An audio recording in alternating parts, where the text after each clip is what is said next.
ঘড়ির কাঁটায় সময় এখন রাত 2:30। ঠিক এই মুহূর্তে সড়ক অবরোধ করে আন্দোলন চালাচ্ছেন বাংলাদেশ প্রকৌশল বিশ্ববিদ্যালয়ের সাধারণ শিক্ষার্থীরা। যমুনার প্রবেশমুখ হোটেল ইন্টারকন্টিনেন্টালের মোড়ে আপনারা দেখতে পাচ্ছেন বুয়েটের হাজার হাজার শিক্ষার্থী ডিপ্লোমা কোঠা বিরোধী আন্দোলন চালিয়ে যাচ্ছেন এবং একই সাথে গত কয়েকদিন ধরেই কিন্তু আমরা দেখেছি মাঝরাতের পর থেকেই তাদের এই আন্দোলন শুরু হয় এবং এই আন্দোলন থেকে কিন্তু শিক্ষার্থীরা দাবি উঠিয়েছেন। আজকেও কিন্তু তারা বলছেন যতক্ষণ পর্যন্ত ডিপ্লোমা কোঠা বাতিল না হচ্ছে ততক্ষণ পর্যন্ত তাদের এই আন্দোলন চালিয়ে যাবেন এমন ঘোষণাই কিন্তু দিয়েছেন। এবং আমরা দেখেছি বেশ কয়েকবারই কিন্তু তারা রাষ্ট্রীয় অতিথি ভবন প্রধান উপদেষ্টা ডক্টর মোহাম্মদ ইউনূসের বাসভবন যমুনার উদ্দেশ্যে কিন্তু রওনা দিয়েছে, লং মার্চ করে কিন্তু এসেছিল। ঠিক সেই মুহূর্তে এখন পর্যন্ত পুলিশের বাধার মুখে পড়ে তারা অবস্থান নিয়েছেন সড়কে। ঠিক শাহবাগের সামনের যে সড়কটি রয়েছে সেই গুরুত্বপূর্ণ সড়কটি অবরুদ্ধ করে রাখার কারণে আমরা দেখতে পাচ্ছি ঠিক গভীর রাতে যে সমস্ত পণ্যবাহী ট্রাকগুলো যাতায়াত করে রাজধানী ঢাকায় ঠিক সেই ট্রাকগুলো কিন্তু সারিবদ্ধভাবে সড়কে দাঁড়িয়ে আছেন এবং একই সাথে শিক্ষার্থীদের এই আন্দোলন ঠিক কখন শেষ হবে সেটি কিন্তু এখনো বলা যাচ্ছে না। আমি যদি একটু আপনাদেরকে দেখানোর চেষ্টা করি, হোটেল ইন্টারকন্টিনেন্টালের মোড়ে পুলিশের বিপুল সংখ্যক সদস্য মোতায়েন করা হয়েছে এবং একই সাথে পুলিশের সদস্য এবং বুয়েটের শিক্ষার্থী যারাই রয়েছেন মূলত তাদের অবস্থান কিন্তু আমরা দেখতে পাচ্ছি একেবারে মুখোমুখি অবস্থানে। শিক্ষার্থীরা কিন্তু বারবার কিন্তু যাওয়ার চেষ্টা চালাচ্ছেন রাষ্ট্রীয় অতিথি ভবন যমুনায় এবং পুলিশ কিন্তু তাদেরকে বাধা দিয়েছে, সেটি আমরা দেখেছি। এই মুহূর্তে আপনাদেরকে যদি একটু দেখানোর চেষ্টা করি, আমার সামনে প্রায় হাজার হাজার শিক্ষার্থী বাংলাদেশ প্রকৌশল বিশ্ববিদ্যালয়ের সেই শিক্ষার্থীরা সকলে কিন্তু এখানে এসেছেন এবং জোরালো দাবি জানাচ্ছেন। তারা কিন্তু অভিযোগ করছেন ডিপ্লোমা শিক্ষার্থীদের দ্বারা বুয়েটের শিক্ষার্থীদের উপর যে হামলার ঘটনা ঘটেছে সেই হামলার বিচারও কিন্তু চাচ্ছেন শিক্ষার্থীরা, সেটি আমরা দেখতে পাচ্ছি। এই মুহূর্তে দর্শক একটু যদি দেখানোর চেষ্টা করি, আমার সামনে দেখছেন হাজার হাজার বুয়েটের শিক্ষার্থী, তারা সকলে কিন্তু স্লোগান দিচ্ছেন।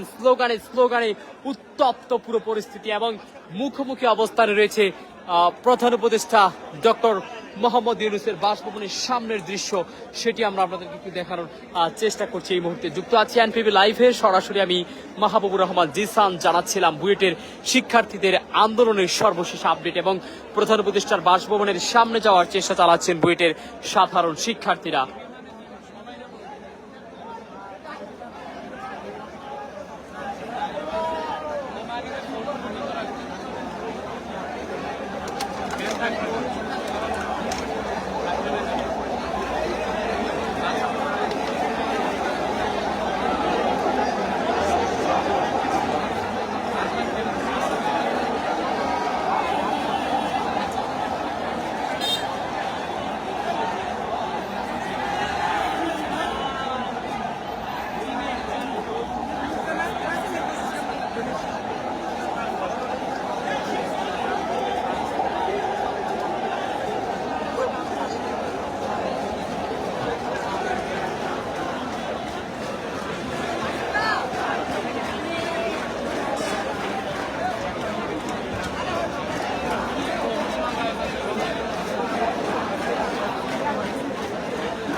দর্শক দেখতে পাচ্ছেন এই মুহূর্তে বাংলাদেশ প্রকৌশল বিশ্ববিদ্যালয়ের সাধারণ শিক্ষার্থী এবং পুলিশ অনেকটা মুখোমুখি অবস্থানে রয়েছে। আমরা দেখছি কিন্তু একেবারে গভীর রাতে আন্দোলন চলমান রেখেছেন বুয়েটের শিক্ষার্থী এবং অপরদিকে প্রধান উপদেষ্টা ডক্টর মোহাম্মদ ইউনূসের যে বাসভবন রয়েছে রাষ্ট্রীয় অতিথি ভবন যমুনা, সেই যমুনায় কিন্তু তারা প্রবেশের চেষ্টা চালাচ্ছে। পুলিশ ব্রেকেট দিয়েছেন এবং পুলিশের ব্রেকেটের সামনে মুখোমুখি অবস্থানে রয়েছে পুলিশ এবং শিক্ষার্থীরা, সেটি আমরা আপনাদেরকে দেখাচ্ছি। এবং একই সাথে শিক্ষার্থীদের পক্ষ থেকে যে দাবি করা হচ্ছে, তারা বলছেন কিন্তু দাবি আদায় না হওয়া পর্যন্ত এই আন্দোলন চালিয়ে যাবেন, এমনটি কিন্তু তারা বলছেন।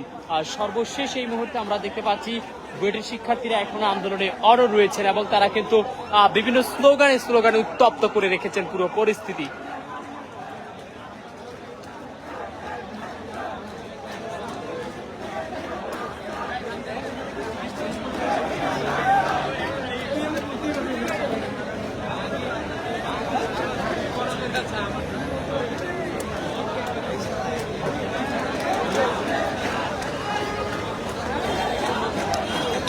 TV, Toronto, Canada.